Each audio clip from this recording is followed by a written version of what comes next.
Welcome to Anime Archaeologist. I'll be talking about old and obscure anime in here. So, what would happen if The Passion of the Christ, the event, not the movie, has an anime? I'll explore it here. Warning, spoilers and violence ahead. One day I had heard of an anime about Jesus Christ. As Good Friday is fast approaching, I decided to hunt for this in a local library. And there it is, my last day. What does this have anything to do with Jesus? Simple. My Last Day is an anime short film from 2011. This was made by Barry Cook, who famously directed Disney's hit 1998 film Mulan and Studio 4C. The latter is best known for the 2011 remake of Thundercats.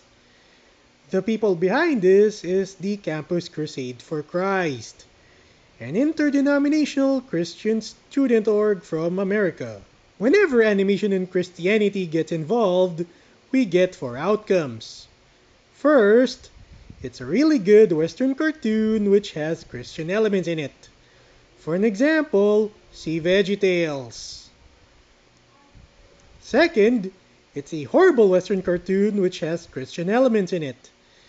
For an example, see Dorbies.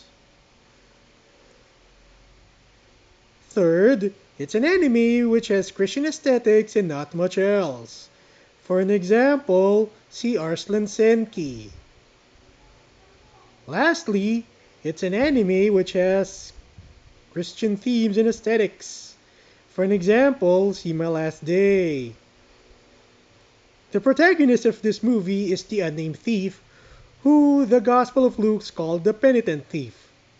In Christian tradition, he's called Demas among Catholics, Demas among Coptic Orthodox, Zothan or Zotham in the Codex Colbertinus, Titus in the Syriac Infancy Gospel, and Rak among the Russian Orthodox. We see Demas looking at the Roman soldier weeping Jesus very intensely, with Jesus enduring all that pain. After this, we see Demas in the crowd where the Pharisees tried to entrap Jesus, and Jesus tells them, "Render unto Caesar the things that are Caesar's, and unto God the things that are God's." Demas then remembers that Jesus is innocent of wrongdoing while he isn't, as we see a flashback of him mugging and murdering a rich guy. He weeps at the regret of his actions. We see Jerusalem, where people ask that the Romans should crucify Jesus. After this, we see Demas, the unrepentant thief, and Jesus are loaded with beams for their respective crosses as they are forcibly marched towards Golgotha. The unrepentant thief in Christian tradition is called Gestas, or Hestas among Spaniards and Filipinos, among the Catholics, while the Syriac Infancy Gospel calls him Dumacus. As he marches towards Golgotha, he notices that some are screaming that Jesus is innocent.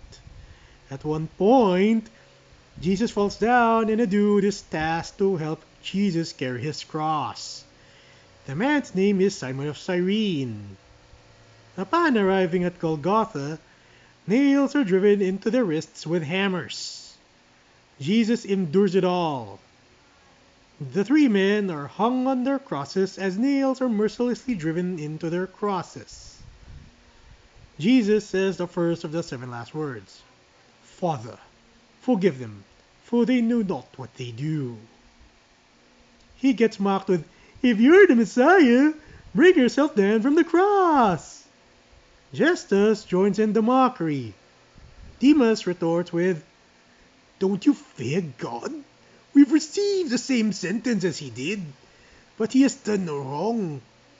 Before telling Jesus, "Remember me, Jesus, when you come as king."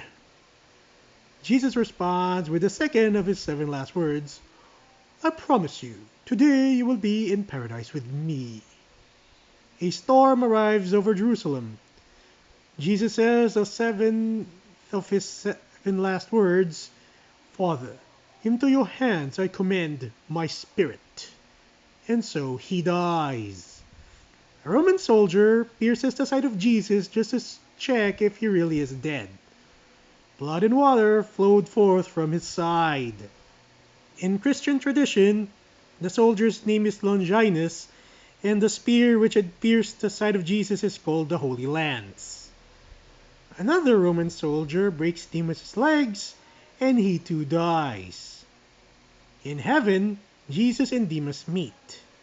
Jesus tells Demas, "I am the resurrection and the life. He who believes in me, even though he dies, he will live," to a happy Demas. And so the movie ends.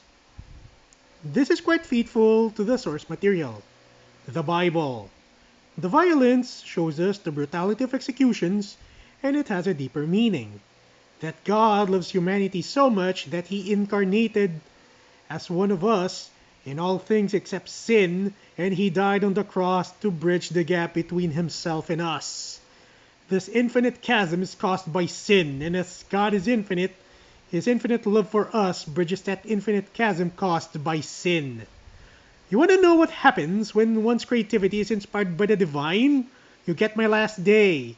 You want to know what happens when one's creativity has nothing to do with the divine in it, but simply runs on current year garbage?